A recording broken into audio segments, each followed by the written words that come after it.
Votó. ¿Se escucha? Sí. Al ministro de Defensa, a todo su equipo, en particular a Santiago Rodríguez por la organización de este importantísimo evento. La verdad que estoy ansioso, lamento decirlo, por terminar, porque todavía no empecé, porque todavía no pude recorrer y después tenemos un acto, así que tengo el horario medio justo, pero lo que he visto desde la puerta hasta acá realmente supera lo que había imaginado cuando me hablaron de hacer una exposición sobre la industria para la defensa y con ese juego de palabras tan acertado, la defensa de la industria también. Así que la verdad que ya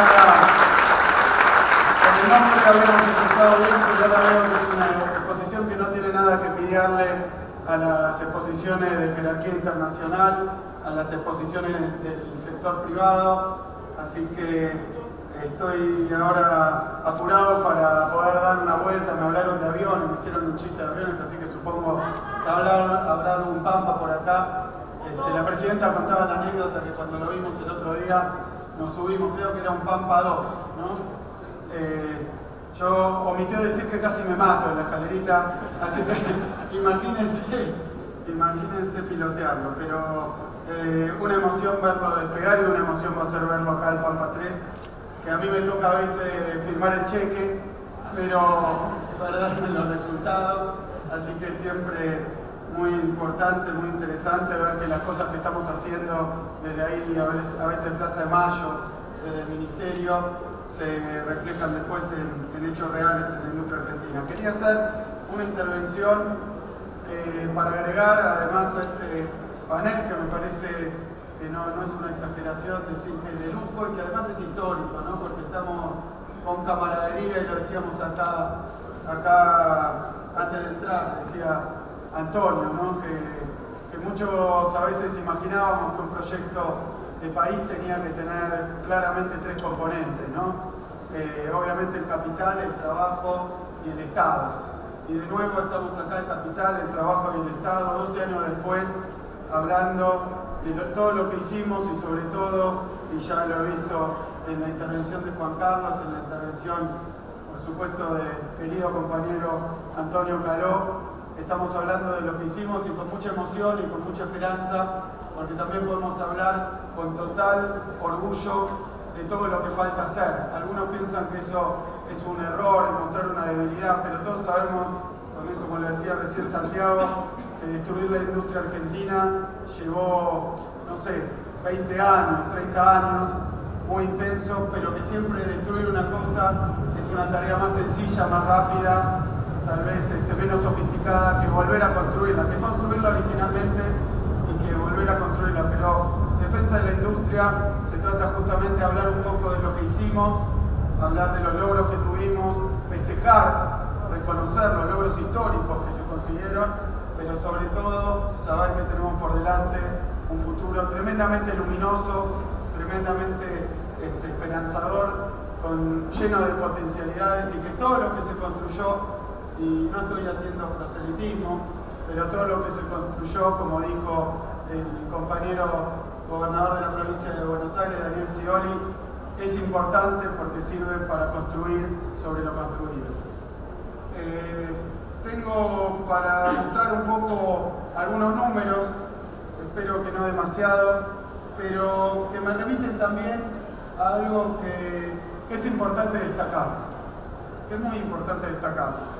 Yo lo voy a hacer desde mi experiencia personal, porque yo soy licenciado y doctor en Economía de la Universidad de Buenos Aires, estudié en la Universidad de Buenos Aires, acá en la capital federal, me recibí en el año 1995, en plena década de los 90, estudié con los planes de estudio que eran normales desde fines de los 80 y sobre todo a lo largo de toda la década del 90, eran planes de estudio para los economistas, para todas las carreras, digamos, pero particularmente para los economistas eran planes de estudio de orden y de estructura neoliberal.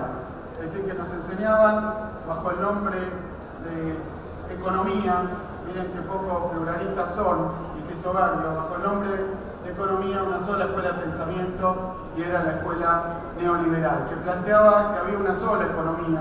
Y recordaba recién a Domingo Cavallo. Yo quiero decir que mientras yo era estudiante por ahí, Cavallo dijo un día en televisión, a mí me impactó muchísimo, lo dijo en una conferencia o algo así, dijo que todos los economistas estaban de acuerdo con lo que se estaba haciendo. Los que no estaban de acuerdo tenían graves problemas conceptuales. Miren qué soberbia, miren qué absoluto totalitarismo en el plano de las ideas. Y yo me sentí tocado porque yo no estaba nada de acuerdo, ni con la política de los 90, ni con la teoría económica que se enseñaba, con excepciones, por supuesto, honrosas, en las universidades, incluso públicas y gratuitas, quiere decir pagadas por el Estado, pero para enseñar en aquel entonces teoría neoliberal. Y yo había escuchado con atención todos los discursos de los 90 y tengo que confesar hoy que escuché con un poco de sorpresa e incredulidad el discurso aquel, hoy a esta altura claramente histórico y claramente preclaro, que dio Néstor Kirchner el 25 de mayo de 2003. No solo lo escuché, sino que yo en aquel entonces no era kirchnerista. En aquel entonces veníamos más bien algunos de nosotros de haber resistido las políticas neoliberales, cada uno en su gremio, en su empresa, en su sindicato. A mí me tocaba ser sindicalista en ese entonces, yo era secretario general del gremio docente de mi facultad y trabajábamos en la universidad y hacíamos política en la universidad. Y entonces Néstor Kirchner dio un discurso que fue realmente una pieza de teoría económica. Tengo muchos testigos porque yo, sin ser kirchnerista, tomé algunos pasajes de esos discursos y lo leía en mi curso de macroeconomía superior en la Universidad de Buenos Aires, para explicar que había otra teoría económica. Ni siquiera era en ese entonces para hacer campaña por un gobierno ni siendo funcionario, pero decía, acá se explica otra teoría económica, que es la contracara de lo que normalmente se enseña en las universidades como la única teoría económica, como el pensamiento único, como el pensamiento hegemónico. Decía con esta idea de que solo los liberales pensaban que la economía era lo que ellos pensaban y lo demás no era economía. Y yo dije, hay otra teoría económica, y aparece, por ejemplo, en este discurso. Y comentaba un pasaje que se le ha prestado insuficiente atención para mí, pero para mí era central, porque explicaba con pocas palabras, con maestría, lo que es la teoría económica, que es la teoría para nosotros, los que nos dedicamos a eso, la teoría keynesiana. No, pero también acá en la Argentina tuvo exponentes claros, pero lo que decía Néstor en ese entonces es que iba a dirigir los esfuerzos a sostener al mercado interno, porque ese mercado interno iba a generar demanda. Yo podría desglosar punto por punto los choques que hay de esta teoría económica simplemente puesta con la teoría neoliberal y con lo que piensa el neoliberalismo para países como la Argentina. Pero fomentando el mercado interno se iba a sostener la demanda. Habiendo demanda, iban a aparecer industrias, empresas, porque esas empresas iban a tener certeza, seguridad y perspectiva de poder vender sus productos. A mí me han tomado una frase que dije un día en el marco de una discusión como esta, como hace muchas veces la prensa opositora, para descolgar, sacar de contexto y criticar y generar una imagen equivocada. A mí eso no me importa, pero quiero repetir hoy esto, porque muchos piensan que la inversión tiene que ver con cuestiones atmosféricas, naturales, discursivas, pero quiero decir algo, y tengo acá al lado un empresario que seguramente va a poder convalidar lo que yo digo, que es que el sector privado, las empresas invierten básicamente cuando tienen rentabilidad. Si nosotros podemos dar discursos bellísimos, podemos hablar de seguridad jurídica, de clima de negocio, no está mal eso, pero no alcanza. Lo que tiene que haber es rentabilidad. Y la rentabilidad son ventas. Y las ventas es demanda futura. Nadie va a invertir si no tiene certeza, o por lo menos proyección, de que parte de su producción o toda su producción la va a poder colocar. Nadie va a querer ampliar su plata. Y en eso es una potentísima herramienta de política económica tener la capacidad de fomentar un mercado interno, porque tiene mucho de virtuoso. Algunos han dicho este es un modelo de consumo. No es así.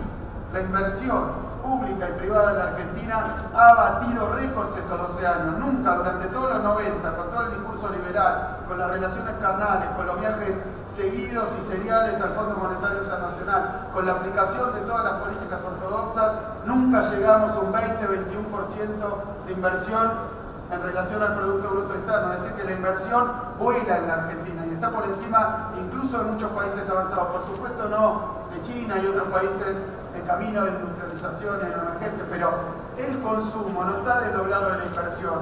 La inversión aparece porque hay consumo. Es mentira que hay un dilema. Y entonces, cuando ese consumo y ese mercado interno genera demanda, y cuando esa demanda genera inversión y genera producción local, hay un efecto absolutamente virtuoso, que ese crecimiento en la capacidad productiva genera nuevos puestos de trabajo, y esos nuevos puestos de trabajo generan salarios, y esos salarios generan a su vez demanda. Entonces no es solo el impulso inicial sobre el mercado interno el que da lugar al círculo virtuoso del crecimiento, de la inversión, sino que a su vez esa inversión y esa producción genera más demanda. Es así como el Estado puede hacer lo suyo, pero básicamente en la Argentina ese papel fue el resultado de un círculo que los economistas suelen llamar multiplicador. El keynesianismo popularizó esto con el New Deal, la idea del multiplicador de la demanda, ¿no? Y de la inversión. Pero nosotros, y a mí sin hacer proselitismo, me gusta decir que acá en la Argentina no se llama multiplicador, porque es un término muy técnico. En Argentina eso se llama peronismo.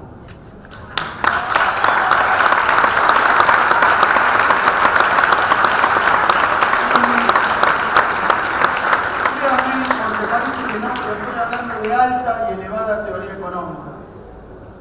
Estoy hablando de cuestiones que tienen que ver con las grandes discusiones de la macroeconomía contemporánea.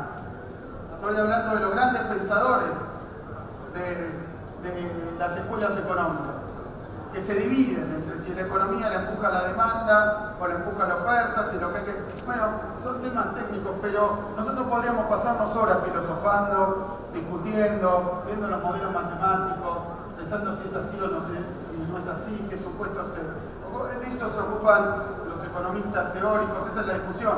Pero yo lo que quería mostrar aquí, en primer lugar, si pasan esta primera diapositiva, no es la discusión abstracta, teórica, conceptual.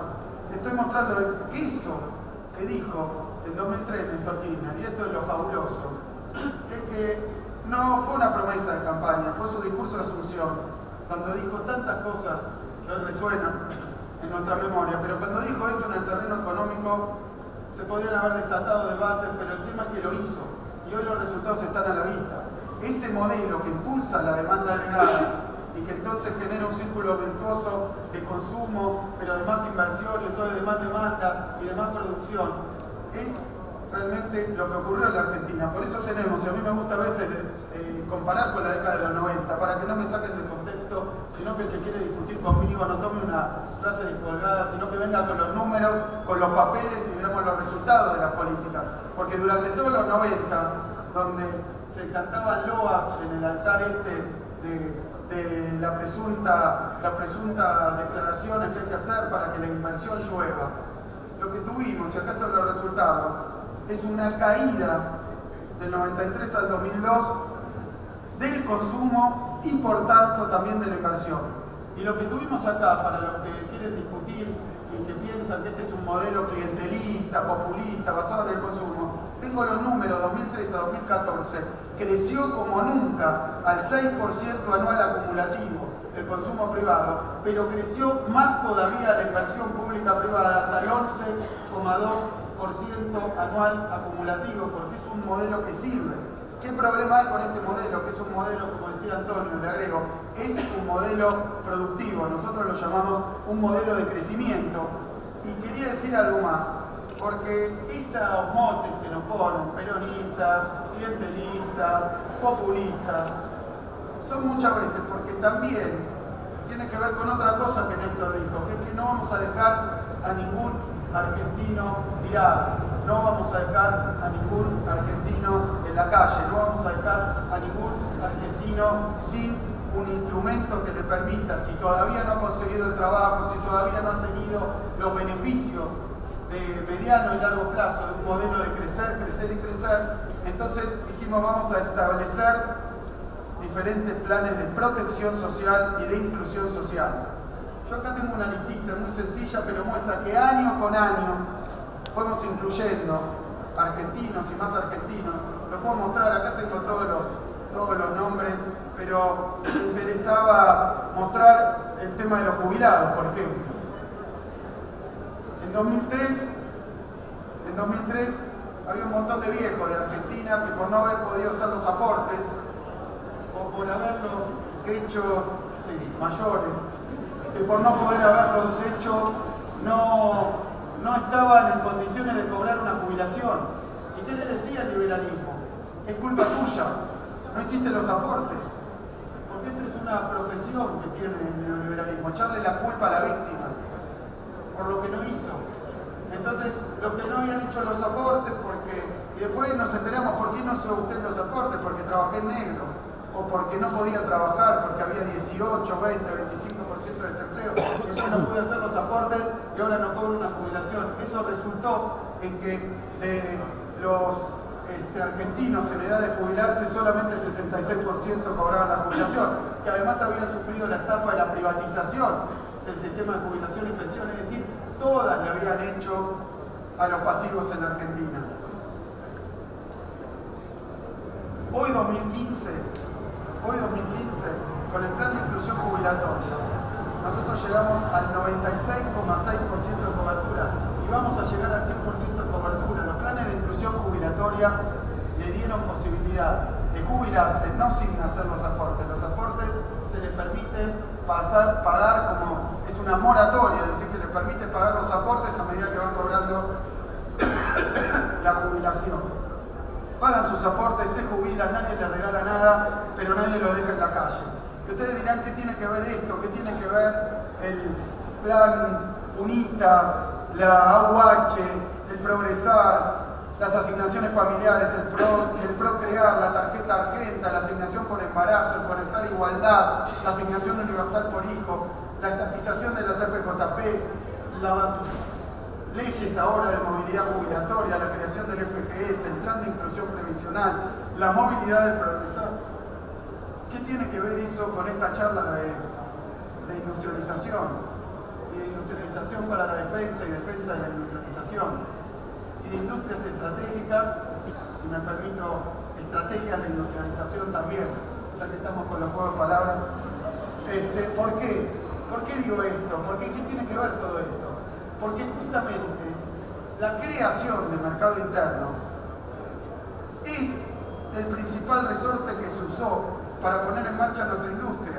Y no se hizo con meros subsidios a las empresas o planes de promoción industrial. Se hizo principalmente generando un mercado, fíjense que absolutamente maravilloso, generando un mercado en base a los programas de inclusión social. Los programas de inclusión social, porque cuando uno dice 3 millones de nuevos jubilados, clientelismo, pero fíjense qué efecto tiene, porque lo marcaba al principio, esos 3 millones de nuevos jubilados, esos 3,5 millones de argentinos que cobran la asignación universal por hijo, los casi 1 millón que cobra el Progresar. ¿Qué se creen que hace con la plata? Se la comen, la queman, la tiran, no, van y consumen y se convierte en un eje permanente de demanda agregada, que es lo que le da lugar a la metalmecánica para poder producir y para poder colocar sus productos, y eso a su vez genera nuevos trabajadores que salen de situaciones de vulnerabilidad y con sus salarios vuelven a consumir. O sea que hemos demostrado algo más, que es mucho más profundo, mucho más importante, porque muchas veces hemos puesto el nombre de crecimiento con inclusión social.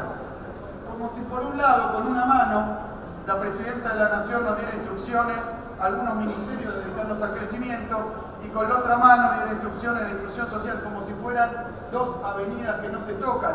Pero lo que estamos demostrando, y además con un profundo saber teórico, una discusión que también hace al centro de las doctrinas económicas, que nos habían dicho desde Adam Smith a esta parte que primero habría que crecer para después dedicarse a distribuir. Es la famosa y falsa y mentirosa teoría del derrame. Y como Argentina le falta mucho para llegar a rico, porque algunos me hablan, bueno, pero todavía hay pobreza, claro, no somos Suiza, todavía hay pobreza en Argentina, como hay pobreza en toda América Latina, todavía falta incluir argentinos, pero ¿qué nos decían? Se van a poder dedicar a incluir argentinos una vez que hayamos generado suficiente crecimiento, porque cuando la copa se llene, naturalmente, y ahí no va a haber que hacer nada, porque tampoco hace falta el Estado para incluir argentinos, va a desbordar y va a derramar hasta esa base social, que mientras tanto, durante décadas y décadas se quedaba en la calle y excluida. Entonces no demostramos solo que era mentira, que primero había que crecer para después distribuir. Lo que demostramos, y es una cuestión teórica también, que tiene que ver con este tema que estamos hablando, es que era exactamente al revés. La única manera de crecer en la Argentina era distribuyendo la riqueza. La inclusión social es un pilar del crecimiento y de la industrialización.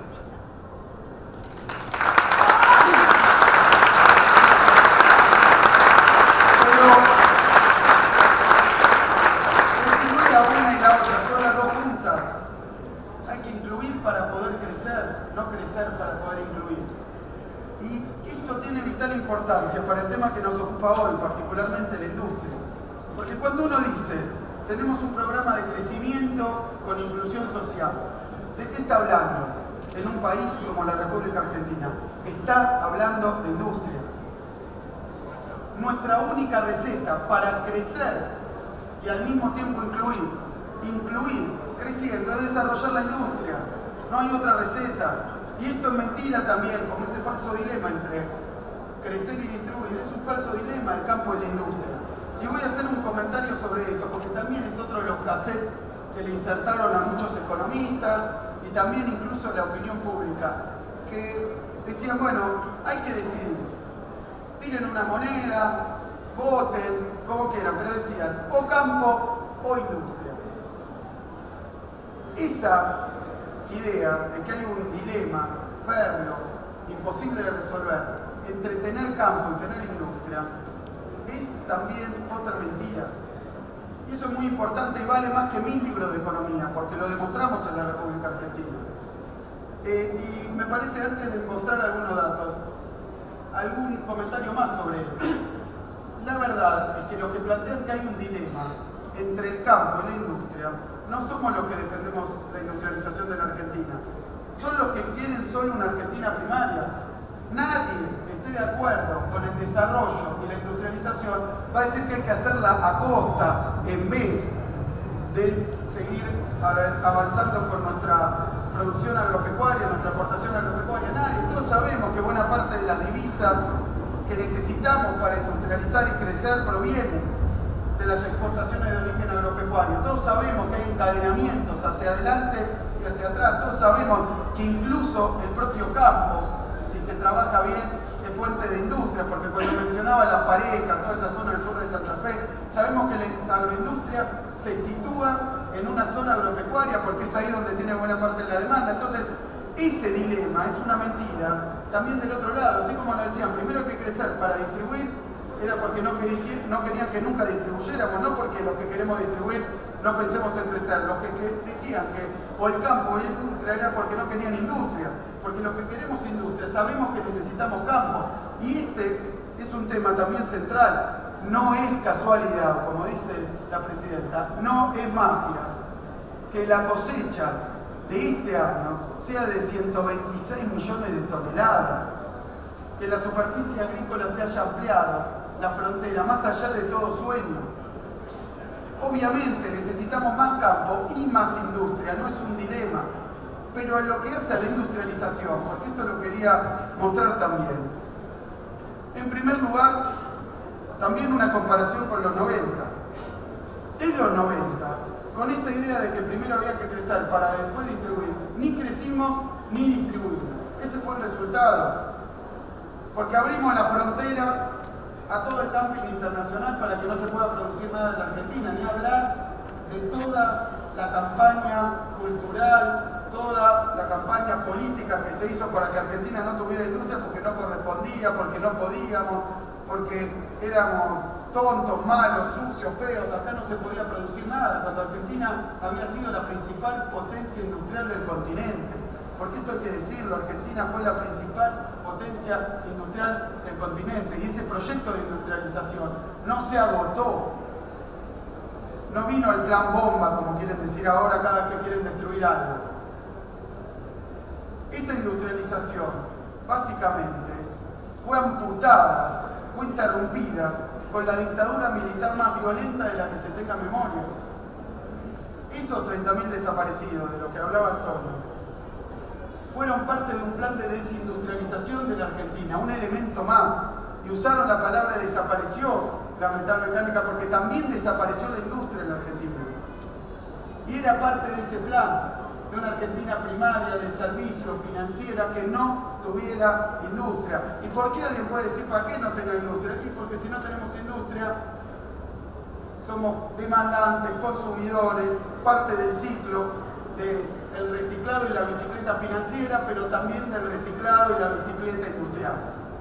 De colocar productos en algunos países periféricos, y era el modelo que se empleó cuando el colonialismo, que nosotros teníamos la materia prima y todos los productos industriales con nuestra materia prima venían de afuera.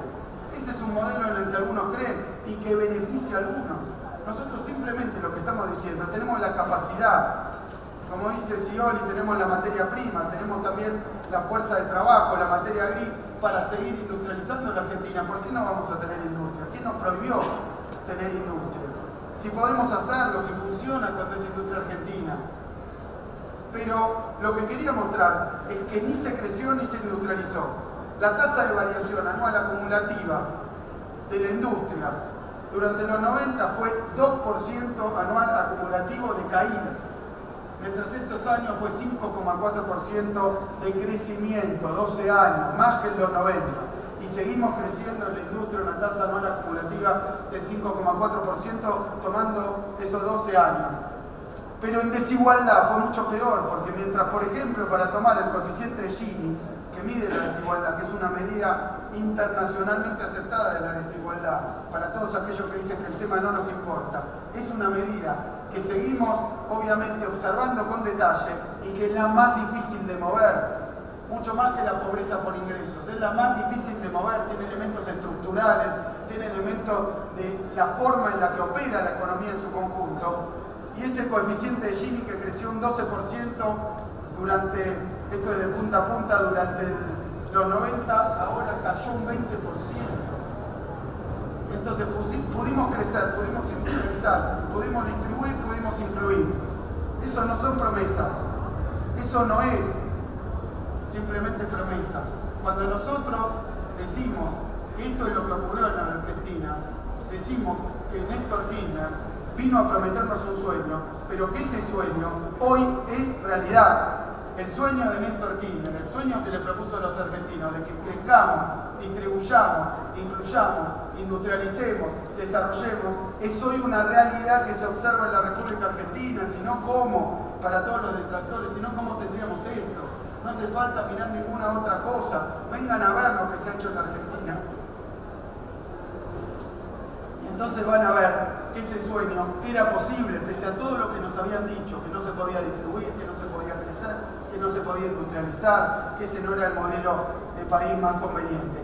Y lo planteo porque así como puedo hablar del crecimiento de la industria, puedo hablar de los datos que mencionaba recién Antonio Caló, que mencionaba recién Lascurain, porque la verdad es que la UOM, y también otros datos incontrovertibles, tenía en 2003 50.000 afiliados, ahora tiene 250.000 afiliados.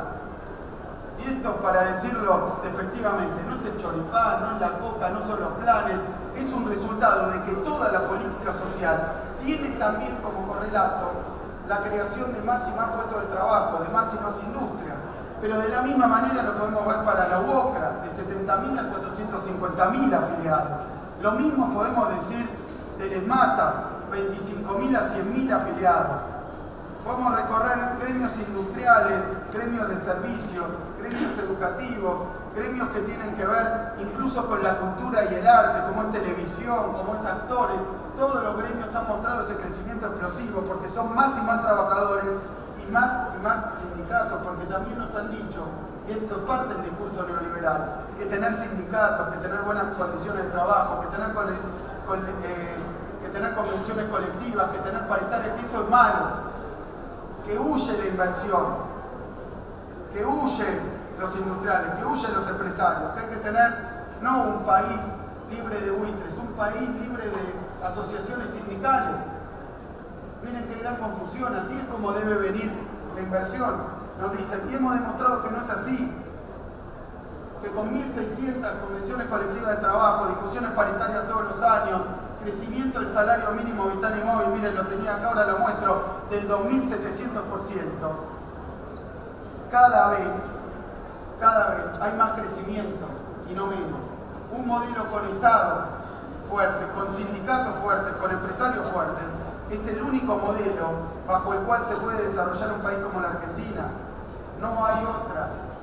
Si no quedás al arbitrio y al amparo de las decisiones que se toman en otro lado y con otros intereses.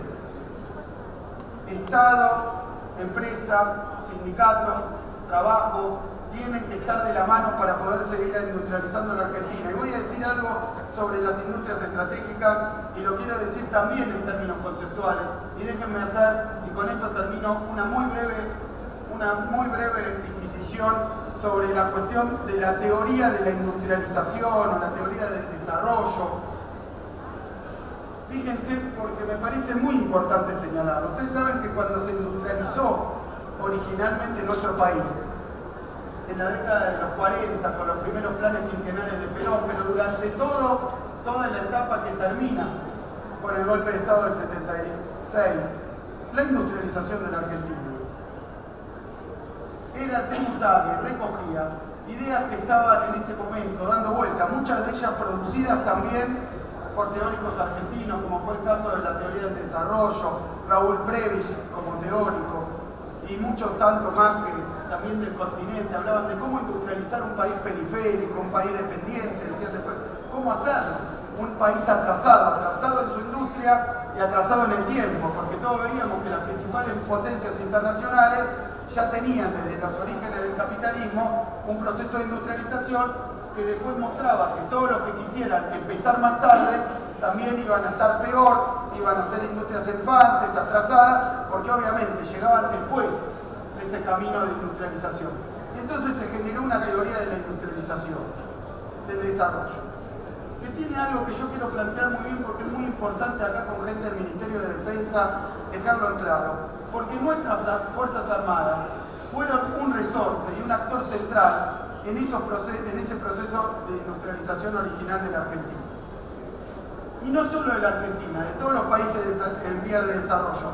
Y no solo de todos los países en vías de desarrollo, sino también de los países desarrollados, porque ¿quién puede creer, quién no sabe, que la industria militar, de la defensa y de la seguridad es una madre de desarrollo tecnológico, de subsidios, de creación de nuevas industrias, de desarrollo industrial? ¿Quién se le ocurre? O simplemente basta ver si la Boeing es más una empresa que hace aviones comerciales o es una empresa que hace tecnología militar.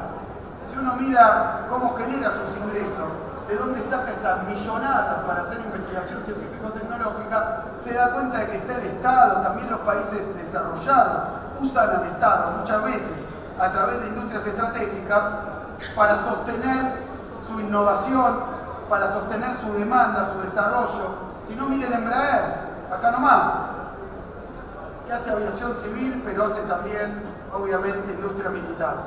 Es decir, que esto es central, pero cuando se inició la industrialización en países como el nuestro, hubo una confluencia de dos teorías.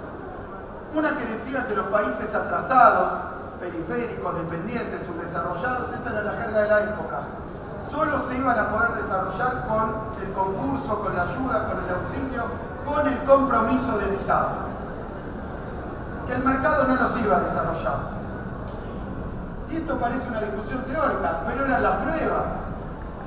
ahí estábamos en la década de los 40, íbamos a ver que había hecho el mercado solo y lo que veíamos es que era insuficiente cuando era. Y que había algunas industrias que nunca iban a aparecer, o por la magnitud de la inversión, o por su carácter estratégico, pero no iban a aparecer por el solo accionar del mercado, que si el mercado obviamente tiene que invertir en industria, no pensaba en países dependientes, periféricos, ahí tenía Alemania, ahí tenía Inglaterra, ahí tenía incluso Francia en aquel entonces, tenía también Estados Unidos. ¿Por qué iba a venir a invertir a estos países? No lo hacía. Entonces tuvo que aparecer el Estado, y ahí hubo una confluencia entre esta visión económica, política, social, de que el Estado tenía que ser una palanca de la industria, y la visión de nuestras Fuerzas Armadas nacionales, muchas veces con un pensamiento nacional, que también por cuestiones vinculadas a la defensa, decían, ¿cómo puede ser? Y a nosotros nos pasó después en la guerra de las Malvinas, que teníamos aviones extranjeros y no nos querían vender los repuestos. Entonces decían, ¿pero cómo? Nosotros tenemos, compramos, pagamos, usamos recursos para comprar industria militar, y cuando la necesitamos se van a fijar geopolíticamente si les conviene o no ponernos los repuestos, y entonces ¿para qué? ¿Cómo es esto? Entonces había una visión estratégica que tenía que ver también con lo militar. ¿Cómo vamos a hacer si no producimos aluminio en la Argentina? Y uno dice, ¿quién iba a invertir en una enorme planta como es Salvar? Con toda la inversión que eso significa, si no es el Estado. Pero además, si no lo hace el Estado, ¿qué pasa? En Argentina vamos a desarrollar la industria, pero el aluminio no lo vamos a tener, o el acero, como es el caso de Somisa. Todas esas industrias son industrias que nacieron con el Estado. Fíjense qué perversa, qué extraña y qué vuelta da la historia. Porque de la misma manera nació Aerolíneas Argentinas, de la misma manera nació YPF, y acá me acompaña el presidente de Aerolíneas Argentinas, Mariano Recalde, también nuestra secretaria de Industria, Mariana Matrano. ¿Quién va a producir energía privadamente? ¿Quién va a hacer esas enormes inversiones? ¿Quién va a hacer?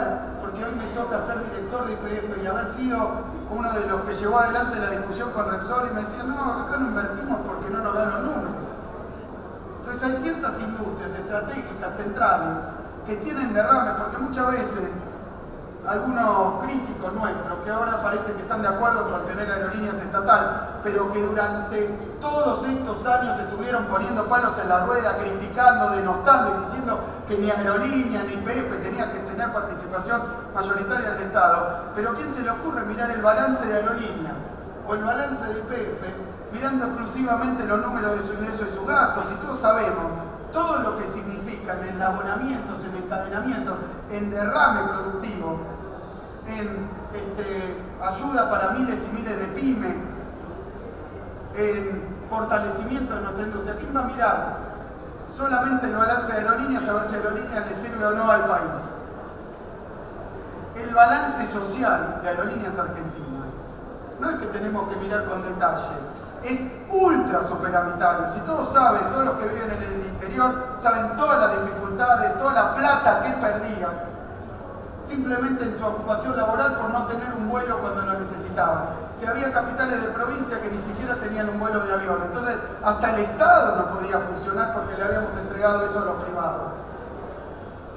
Y ni hablar la industria del turismo, pero también la industria productiva, también el accionar del Estado, también el trabajo sindical, también la unidad del pueblo argentino, lo que significa culturalmente, lo que significa en términos de federalismo. A ver si le ponemos número a todos los beneficios que trajo que Aerolíneas Argentinas fuera recuperada, la verdad que no alcanzan los ceros para decir la plata que estamos ganando los argentinos con Aerolíneas Argentinas.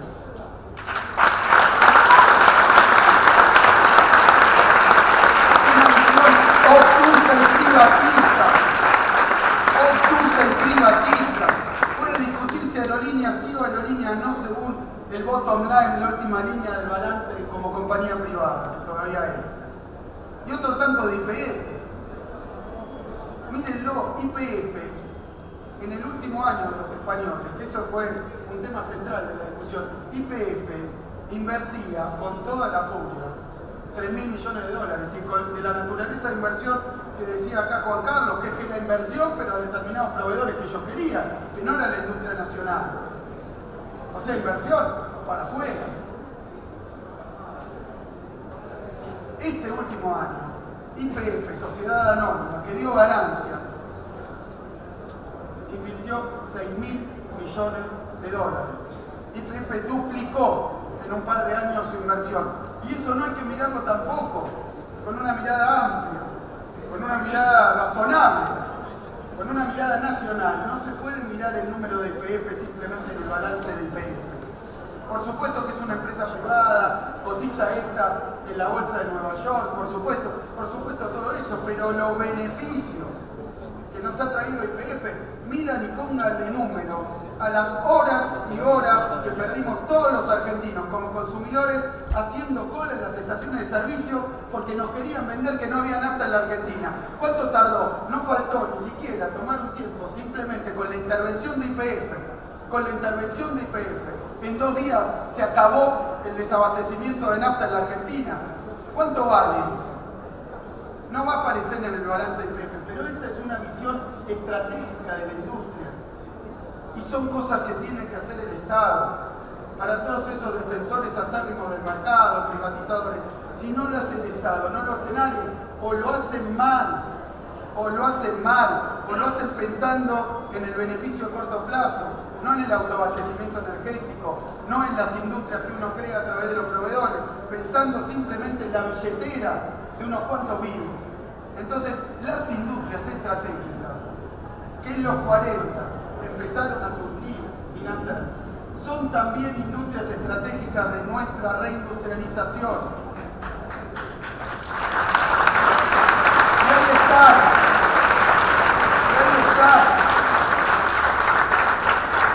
Miren si no hay un plan de reindustrialización y desarrollo para la Argentina, que la energía nuclear existe en la Argentina y volvió a existir y volvió a crecer porque se hizo cargo el Estado. Pero cuando se hace el cargo del Estado, no es tampoco que quema los billetes, lo que genera es un ahorro energético, crea industria nacional, crea trabajo nacional, más genuino, más claro que eso, no puede haber, pero lo mismo con YPF, lo mismo con Aerolínea, lo mismo con ARSAT. Hemos puesto un satélite en órbita, vamos a poner otro, y ya estamos pensando en el tercero. Y eso es el Estado, no solo industrializando con las políticas macroeconómicas que yo acabo de mencionar, sino industrializando, haciéndose cargo de lo que se tiene que hacer cargo el Estado. Porque si no, y no es una crítica a los privados, esto no pasa en ningún lado del mundo, tiene que ser una economía muy avanzada, un mercado muy grande, muy robusto, muy establecido, un sistema tecnológico muy, pero muy sofisticado para que un privado pueda hacer esto. Porque ahí sí caben miles de privados, compiten. Y entonces eso lo hace la economía privada y hasta ahí. Porque a mí me gustaría ver hasta qué punto no aparecen subsidios encubiertos a través del sistema militar, a través del sistema energético. Yo hablaba, y me permito decirlo, con el secretario de Energía, Mariano, ayúdame, el secretario de Energía de Estados Unidos, vino acá, era el secretario Poneman. Sí. Tuve una charla, un diálogo. Le voy a comentar algo, no es una infidencia, porque la verdad es que voy a decir su posición y la mía. Nos sentamos a hablar y Poneman me dijo, bueno, nosotros pensamos totalmente distinto. Y le digo, ¿pero por qué pensamos totalmente distinto? Me dice, no, porque ustedes piensan que el Estado es el que tiene que desarrollar la energía en su país y nosotros pensamos que es el mercado. Entonces yo, que tenía algunos datos, le digo, señor Poneman, dígame la verdad. El shale gas y el shale oil, el petróleo y el gas no convencional, en Estados Unidos, ¿quién puso la plata para que se iniciara ese desarrollo? ¿El mercado o el Estado?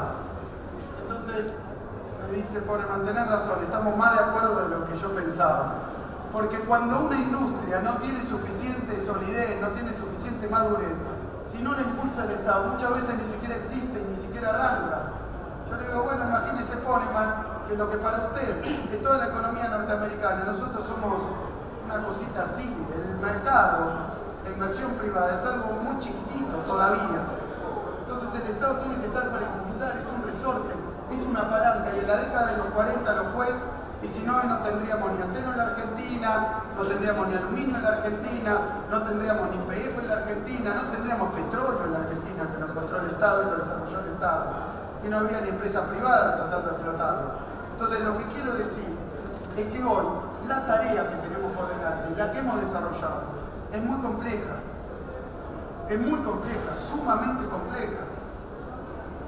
Es no desarrollar originalmente la industria como fue en la década de los 40, que no digo que haya sido fácil, pero estaban los libros escritos de cómo hacer eso. Hoy tenemos esa industria que creció, prosperó y se volvió una industria, decía, de punta a escala continental, y después fue destruida. En ese momento donde coincidía la visión estratégica de la defensa del país, la visión de la soberanía con la visión de la industria, porque era todo un mismo cuerpo, y creo que esto que estamos planteando es que la verdad es que las cosas no han cambiado tanto, pero lo que sí ha cambiado es que esa industria que creció en los 40, 50, 60, 70 y después fue dinamitada, fue desaparecida también con la dictadura militar y el neoliberalismo.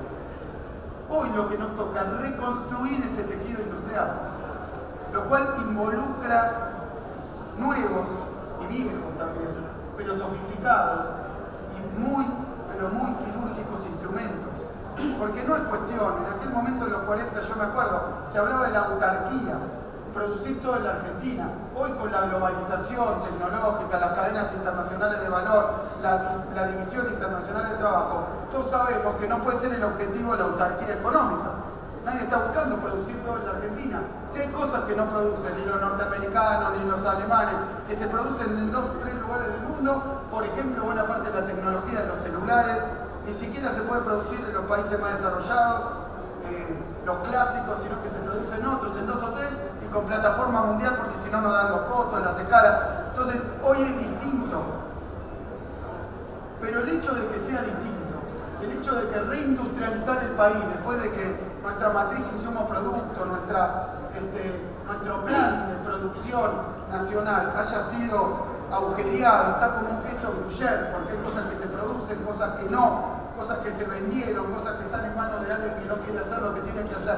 Bueno, todo ese cuadro hay que abordarlo no con menos Estado, sino con más Estado, y con un Estado industrializador, con un Estado que se dedique a ver claramente qué es lo que hay que producir en la Argentina, cuánto pueden aportar los privados, cuánto están dispuestos a aportar, cuánto tiene que aportar el Estado, y tampoco un Estado bobo que pueda ser estafado una y otra vez, de nuevo por pequeños grupos o grandes grupos que encuentran la ventaja en los programas de estímulo, y que si uno le cuida, que no entren productos masivamente a precio vil de dumping para robarle su nicho de mercado, en lugar de reinvertir y producir más, se la queda y aumenta el precio. Es decir, necesitamos un Estado inteligente, un Estado activo, un Estado presente, un Estado que entienda, como lo hemos hecho, como lo han hecho Néstor y Cristina, que la industrialización es un tema de defensa, es un tema estratégico, pero también es principalmente una estrategia de crecimiento, una estrategia de inclusión y una estrategia de desarrollo en la que hay que seguir trabajando, porque nos queda mucho por hacer, y como decía recién, tenemos nosotros alternativa que seguir trabajando con Daniel Scioli, con Zanini, para que estos programas que hemos llevado adelante con éxito, para que el hecho de que Argentina haya vuelto a producir trenes, aviones, satélites, barcos, para que vuelva a tener una aerolínea de bandera, para que vuelva a tener una empresa petrolera de bandera, para que volvamos a los emprendimientos nucleares, para que ya vayamos planificando nuestra 6ª central nuclear, para que sepamos todos los argentinos que eso, pese a todo lo que dicen, se puede y es industria argentina.